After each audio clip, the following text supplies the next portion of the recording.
Where we're standing now was Athlone Gardens, and it was a park owned by the Royal Borough of Kensington and Chelsea, and around it was the Warnington Green Estate. We took the view that really what we needed to do was to create somewhere new which hung on to all the good things about the area and a change in the quality of life for those residents. It's a good change. It was time to renew the face of the area. Obviously we do miss our old house, we have to admit. It was a very long time, but no, we're very happy here. Oh, the picture behind me, as I said, was taken I think around 1984 or thereabouts. I think we had all these bell bottoms at the time, you know, and all these platform shoes and things like that. Oh, but then the world moves on. I'm very happy that these constructions are taking place because it will help our children, great-grandchildren, and so on. The new development brought us together, if you like. That's one of the good things that has happened to us as a community. The essential part of the future success of Portobello was the time that we spent creating the brief. And that was a very collaborative process. We worked with residents. There was a lot of discussion and debate about the correct form of architecture, the correct form of urban design and layout. Those discussions were sometimes quite fraught, but my goodness me, they were very positive in terms of the outcome. We engaged with PRP really early on in the process, and I think that was a very important part of what we did.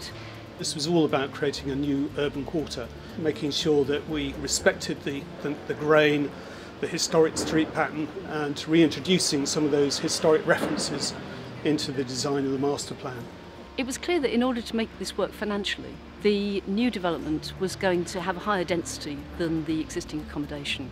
There's been a tremendous amount of talk in recent years about this so-called New London vernacular, and sometimes I think people struggle to understand what's meant by that. But I think what we've seen in the last year or two is a welcome return to brick, and also picking up some of the fundamental things that worked so well in Georgian, Edwardian, Victorian building, adaptable buildings.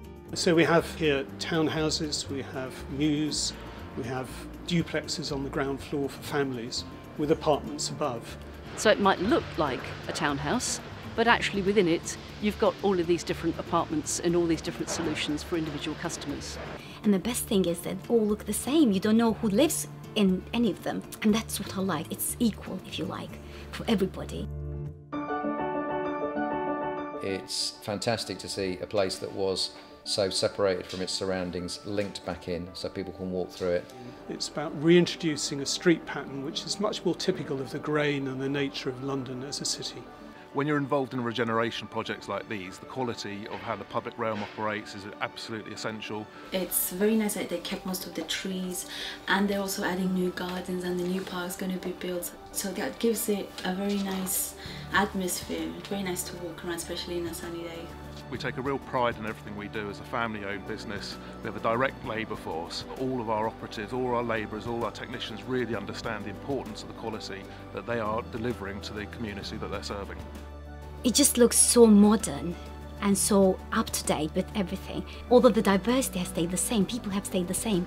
And this is going to be a really vibrant urban quarter in the future. We're very proud to have been able to help shape that. People feel happy in the neighbourhood, and they know that it's going to be there for a long time. It's going to be appealing, it's going to be safe. You walk away from these jobs and it makes all of the pain and the tears worthwhile to see the contribution you've had in transforming and actually creating a real sense of place.